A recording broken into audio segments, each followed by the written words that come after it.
చాలా ఎంత ఘోరమైన పరిస్థితిలో ఉన్నామంటే రోడ్డున పడినాం అందరూ, లేడీస్ అందరూ. ఇదంతా ఎవరు చేస్తున్నారు?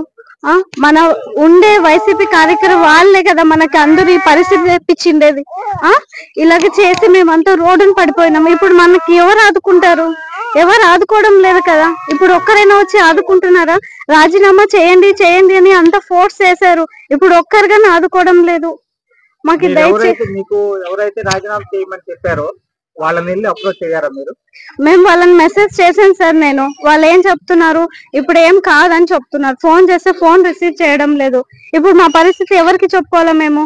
నేను 10 months ప్రెగ్నెంట్ ఉన్నాను. అంతవరకు వర్క్ చేసినాను. నేను ఎందుకు రాజీనామా చేస్తా?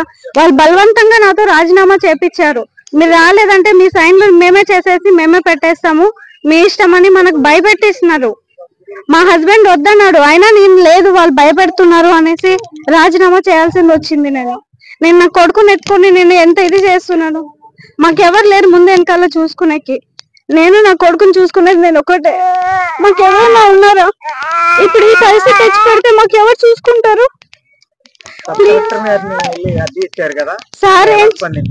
సార్ ఏం చెప్పారు? మీరే చేశారు కదా, మీరే చేస్తున్నారు ఇప్పుడు అంటున్నారు. మేమేం చేయలేదు సార్, వాళ్ళే మాతో చేపించారు. సరే చూద్దాంలేండి, పైన గవర్నమెంట్ ఏమంటారో చూద్దాము అని చెప్పారు. నా పేరు షేక్ మెహబూబీ. మాదర్గేర్ లో ఉంటాను సార్. నేను మాదర్గేర్ నుంచి 22nd వార్డుకి వర్క్ కి వెళ్తున్నాను. మేము ఇక్కడ రెంట్కు ఉంటాము.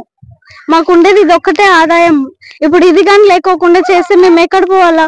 అందరూ చాలా వరకు ఫ్యామిలీస్ అంతా రోడ్డు మీద పడినారు. ఇప్పుడు ఎవరైనా ఉన్నారో మాకు చూసుకునేకి ఎవరు లేరు. మేమేం చేయాలా? ప్లీజ్ సార్ దయచేసి మా జాబ్స్ మాకు ఇప్పియండి. మీకు మరింత పూర్తిగా కోరుకుంటున్నాం. Please please sir, CM sir please. Thank you sir.